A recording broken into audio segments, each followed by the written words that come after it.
Assalamualaikum warahmatullahi wabarakatuh. Kita lanjutkan materi termodinamika 2 kita tentang siklus daya uap. Kali ini kita lihat siklus Rankine dengan regeneratif. Jadi tujuan dari siklus Rankine regeneratif ini adalah agar air yang dipompakan masuk ke boiler sudah memiliki temperatur yang lebih tinggi daripada kalau tidak menggunakan proses regeneratif. Pada proses regeneratif ini, sebagian uap yang berekspansi di turbin itu diekstrak, kemudian nanti dicampurkan kembali dengan air yang sudah mengalami kondensasi yang dari kondensor, kemudian nanti akan dipompakan kembali ke dalam boiler.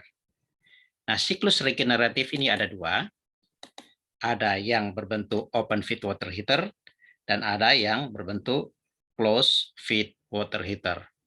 Nah, sekarang kita lihat open feed water heater dulu. Nah, di sini kita lihat bahwa ketika uap air ini masuk ke dalam turbin, maka sebagian kita ekstrak dan masuk ke dalam open feed water heater.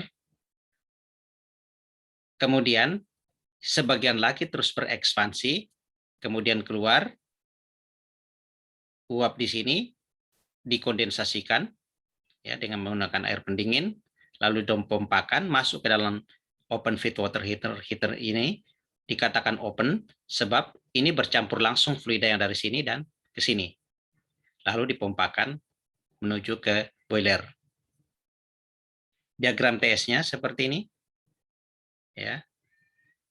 Ini bayangkan seandainya ini tidak ada open feed water heater, maka kita hanya sampai di sini temperatur maksimumnya.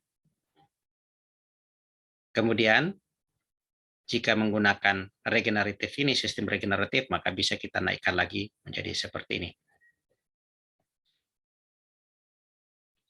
Kemudian jika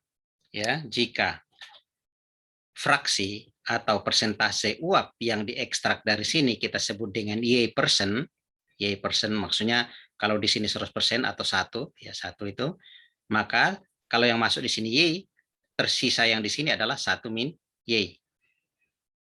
Jadi yang mengalir di sini jadi 1 min Y dalam bentuk persentase, yang masuk di sini Y, kemudian ini bercampur kembali, sehingga yang kembali ke sini kembali menjadi 100% atau 1 kilogram. Nih. Ya, masuk kembali ke sini. Nah, dengan demikian, ketika kita menganalisis kerja turbin di sini ada dua, yaitu pertama H5-H6, H5-H6 yang ini, ya, tapi ini masih yang 100%. Kemudian setelah diekstrak, yang menuju ke sebelahnya ini adalah ini diagram ini H6-H7.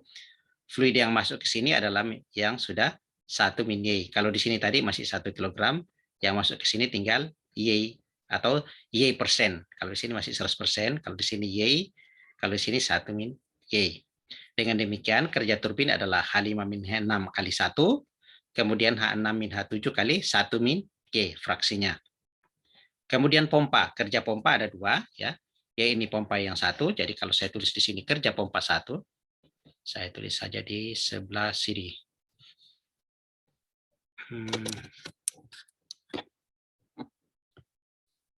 Ya, jadi kalau saya tulis W pompa 1 yang sebelah yang ini, W pompa 1 itu sama dengan ya H2-H1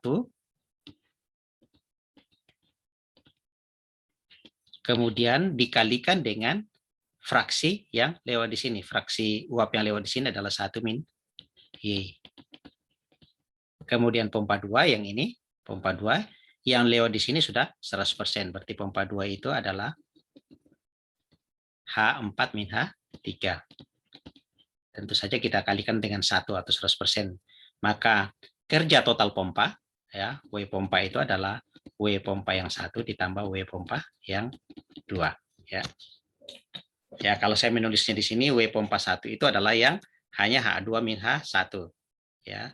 Kemudian W pompa 2 itu adalah H4-H3. Tapi yang dimaksud di sini adalah WP1 di sini adalah, ya, kalau saya tulis yang jelasnya di sini 1 min Y dikali H2 min H1. 1 min Y dikali H2 min H1 ditambah H4 min H3. Ya. H4 min H3. Kemudian proses-proses yang lain sama seperti yang sebelumnya, bahwa 1, 2 pemompaan isentropik, 3, 4 isentropik, kemudian di turbin ekspansi 5, 6 isentropik, 6, 7 isentropik, kecuali dinyatakan lain, misalnya nanti pompanya mempunyai efisiensi isentropik, ya, kemudian turbinnya juga mempunyai efisiensi isentropik, maka kita bisa kerjakan dengan metode-metode kerja aktual dari siklus Rankine yang kita sudah pernah bahas sebelumnya.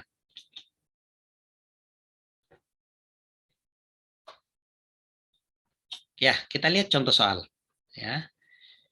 Jadi sebuah PLTU beroperasi berdasarkan siklus Rankine regeneratif, ya, dengan open feed water heater. Uap air masuk ke turbin pada 10 megapascal, 520 derajat Celcius.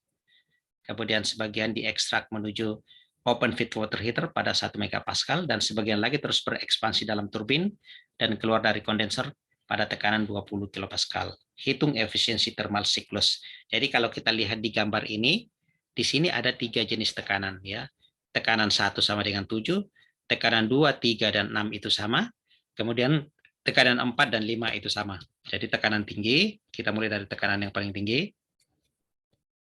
Jadi P4 sama dengan P5 yang masuk ke turbin, ya, itu 10 megapascal, ya, yang turbin tahap pertama. Ingat, jadikan nanti kilopascal menjadi 10.000 kilopascal. Kemudian T5-nya 520 derajat Celcius. Nah, ini T5 sama dengan 520 derajat Celcius. Kemudian tekanan di open feed water heater-nya berarti P2 sama dengan P3 sama dengan P6, berarti saya tulis P2 sama dengan P3 sama dengan P6 itu sama dengan 1 megapascal atau 1000 kilopascal. Kemudian yang terakhir P1 sama dengan P7 itu sama dengan 20 kilopascal.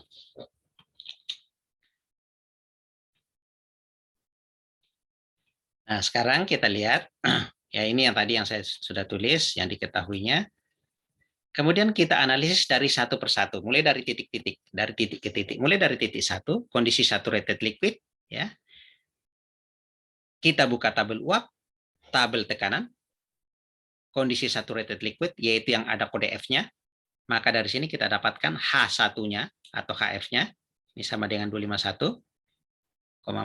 Kemudian volume spesifik 1 sama dengan 1,0172 kali 10 pangkat min 3 meter kubik per kilogram. Ya.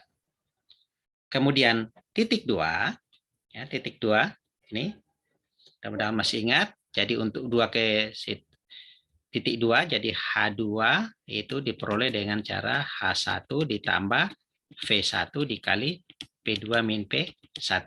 Ini volume spesifik, ya. Volume spesifik 1 kali P2 min P1 ini dalam kilopascal. Jadi kita masukkan nanti untuk mendapatkan H2-nya, masukkan H1-nya 251,4 ditambah ini 1,0172 kali 10 pangkat min 3 dikali P2 min P3. Jadi 1000 dikurang 20, ya. Maka nanti kita dapatkan H2-nya seperti ini, ya. Kemudian W pompa 1, ya, itu bisa dihitung menggunakan persamaan H1 ditambah V1 dikali P2 min P1, ya. Kemudian ya, jadi seperti ini. Jadi WP1 itu sama dengan H1 ditambah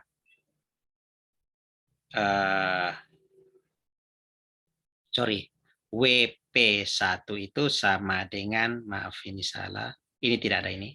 WP1 sama dengan V2 dikali P2 min P1. Ya, V1 dikali P2 min P1. Oke. Nah, kita lanjutkan. Ya, kita lanjutkan.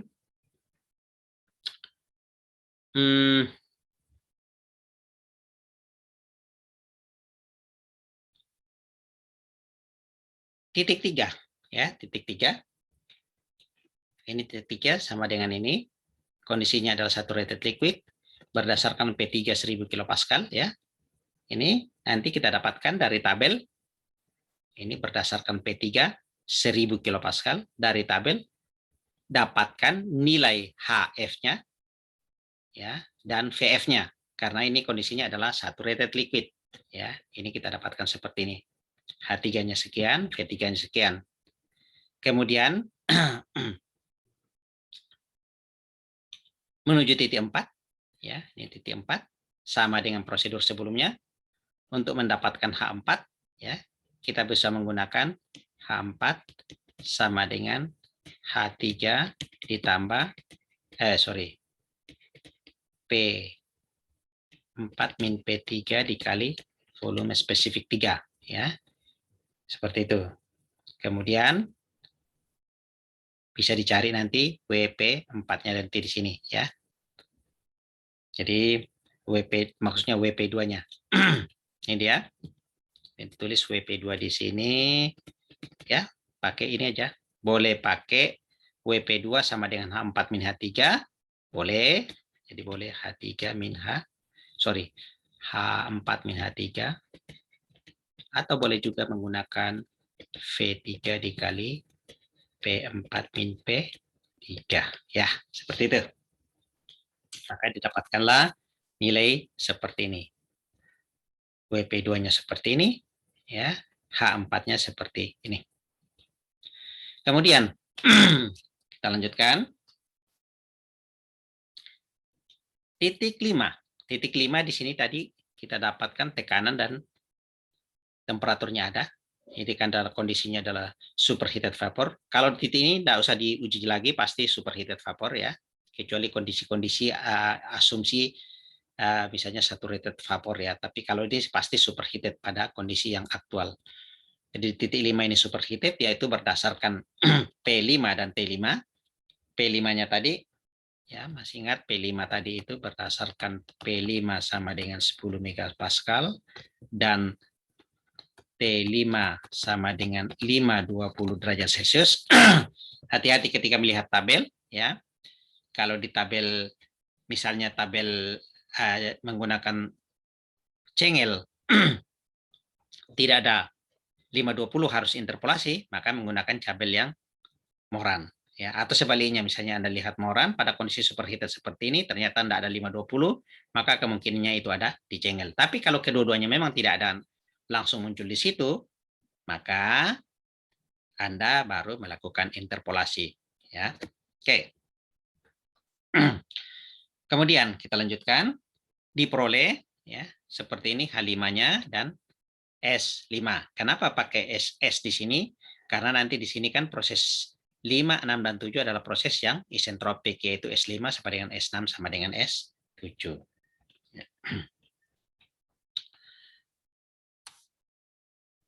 Kemudian titik 6. Titik 6 seperti yang saya katakan tadi bahwa S6 sama dengan S5. Proses 5, 6 isentropik. Kita uji. Maksudnya diuji, pertama kita harus lihat SF6 dan SG6. Jadi berdasarkan P6 ya, berdasarkan P6 1 megapascal. Jadi pada P6 1 megapascal itu nanti kita dapatkan HF6-nya. Itu lihat dari tabel nanti ya. HF6-nya itu bukan HF, SF6-nya maksud saya. SF6-nya ini kita bukan H. Jadi SF6-nya itu sama dengan 2,1387 kilojoule per kilogram Kelvin. Kemudian SG6-nya itu sama dengan 6,5863. Ini kedua-duanya satuannya kilojoule per kilogram Kelvin. Nah, sekarang nilai SF dan SG ini kita bandingkan dengan S6. S6 kita di sini adalah 6,662. Artinya S6 itu ternyata lebih besar dari S5 dan ini adalah superheated vapor ya. Karena superheated vapor, maka dari tabel berdasarkan P6 sama dengan 1 megapascal dan sorry S6 sama dengan 6,6622 ya, ini kilojoule per kilogram Kelvin ya. Maka ini kita interpolasi ya. Kita interpolasi, kita peroleh hasil H6 sama dengan 2813,17. Ingat, hati-hati ketika menginterpolasi ini. Silahkan nanti Anda coba sendiri ya. Ini kebetulan tekanan 1 megapascal ada di tabel, berarti Anda tinggal menginterpolasikannya terhadap entropi atau S. Silakan nanti dicoba sendiri menginterpolasinya. Kemudian ya, titik 7 sama dengan tadi. Ingat S5, S6 sama dengan S7. Kita uji ya berdasarkan P7. P7 itu sama dengan 20 kilopascal. Jadi pada P7 sama dengan 20 kilopascal ya. Maka kita dapatkan SF7 itu sama dengan 0,832. Kemudian SG-nya itu adalah 7,9085. Ini sama satuannya kilojoule per kilogram Kelvin. Nah, kita lihat di sini. Ingat, di sini S6 atau S7-nya ini sama dengan 6,6622. Berarti kita tahu di sini bahwa ternyata SF7-nya itu lebih kecil daripada S7. S7-nya kan ini. Kemudian lebih kecil, S7 itu lebih kecil dari SG7. Nah, ini adalah campuran. Nah, kalau dia campuran, maka kita harus menghitung kualitas campuran. Bagaimana kualitas campuran itu? Karena diketahui X-nya, maka X7 itu sama dengan S7 min SF7 dibagi SG7 min SF7.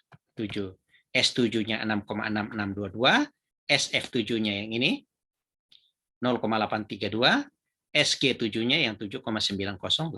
Kita dapatkanlah nilai X7. Nah, untuk mendapatkan nilai H7 atau entalpi di titik 7, kita menggunakan rumus ya. H7 itu sama dengan HF7 ditambah X7 dikali HFG7. Kebetulan di tabel nilai HFG itu ada. Ya. Jadi sekali lagi kembali kepada tekanan 20 kilopascal ini dari tabel nanti kita dapatkan nilai HF7-nya berapa dan nilai HFG7-nya berapa. Ya, nanti kalau Anda lihat di tabel itu Anda akan dapatkan bahwa nilai HF7-nya itu 251,4 sementara HFG7-nya itu sama dengan 2358,3. Jadi 2358,3 satuannya kilojoule per kilogram ya. Oke. Nah, nanti Anda hitung, masukkan nilai-nilai tersebut ke sini maka kita dapatkan nilai H7 sama dengan 2194,36 kilojoule per kilogram. Nah, sekarang kita menghitung berapa fraksi uap yang masuk ke bagian nih di open feed water ini yang kita ekstrak ke open feed water heater. Berapa nilai Y ini? Ya. Nah, caranya kita jadikan open feed water heater sebagai kontrol volumenya. Ya.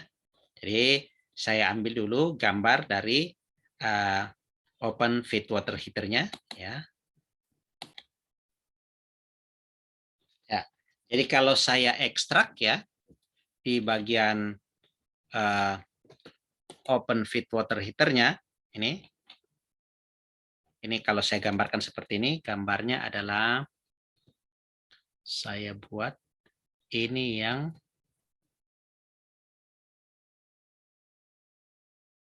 open feed water heater OFH ya. Ini yang kita ekstrak tadi di sini 6. Ini yang dari atas sini titik 6 ya. Ini Y persen. Kemudian yang masuk yang dari titik bawah ini ya. Yang dari titik 7 tadi ya. Titik 2 ini ya. Ini titik 2. Titik 2 tadi itu adalah 1 min Y. Ya, fraksinya 1 min Y. Kemudian ini menuju ke 3. Ini menuju ke titik 3. Oke. Sehingga kalau kita lihat di sini bahwa total energi yang masuk harus sama dengan total yang energi yang keluar ya. Jadi kalau kita lihat di sini gambarnya, maka energi yang masuk apa? Yaitu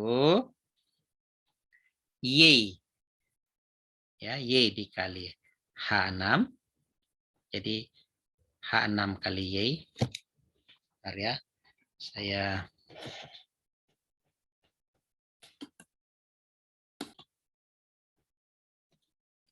Jadi kita lihat yang keluar itu adalah 3. H3 kali 1. Jadi H3 kali 1. 1 itu maksudnya 1%. Sama dengan yang masuk. Yang masuk adalah H6 kali Y. Kemudian ditambah H2 dikali 1 min Y. Nah, kemudian kita kumpulkan yang ada Y-nya nanti, maka nanti kita dapatkan persamaan seperti ini. Y sama dengan H3 min H2 dibagi H6 min H2. Kita masukkan nilai-nilai semua yang diketahui tadi, berapa H3, berapa H2, berapa H6 masukkan, maka kita peroleh 0,1993. Kemudian di sini ada komponen 1 min Y, maka 1 min Y, Y-nya tadi yang ini kita masukkan, maka kita dapatkan 1 min Y itu sama dengan 0,8007. Apa artinya nilai-nilai ini? Artinya bahwa seandainya di sini yang lewat 1 kg air, maka yang lewat di sini sebesar 0,1993 kg. Dan yang lewat di sini sebesar 0,8007 kg. Ya. Jadi ini menyatakan persentase. Ya. Jadi kalau ini 100%, maka di sini ya 0,19 atau 19,93%. Kalau ini menjadi 80,07% yang lewat di bawah sini. Nah, sekarang kita lihat kerja turbin. Nah, kerja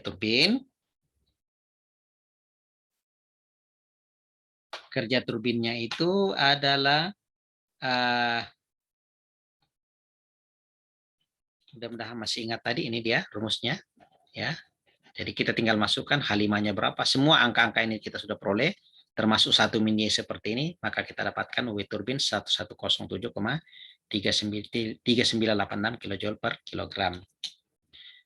Kemudian kerja pompa ya. Tadi W pompa 1, 2 dan seterusnya kita sudah dapatkan ya. Maka tinggal masukkan W pompa 2. Tadi kita sudah hitung 1 min Y W pompa 1, maka kita dapatkan W kerja total yang dibutuhkan pompa 10,9439 kJ per kilogram. Kerja bersih W net sama dengan W turbin kurang W pompa. Jadi W net ini berasal dari kerja bersih itu sama dengan W turbin kurang W pompa.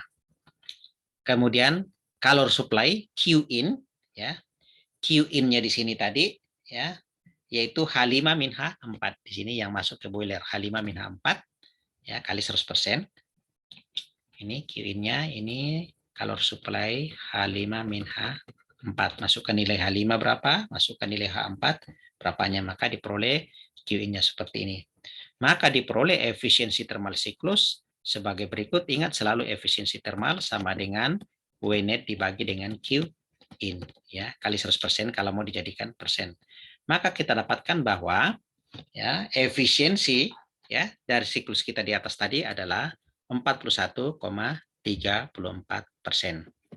Oke, untuk pertemuan kita kali ini, untuk selanjutnya nanti kita akan lihat bagaimana kalau close feed water heater. Ya, sekian. Assalamualaikum warahmatullahi wabarakatuh.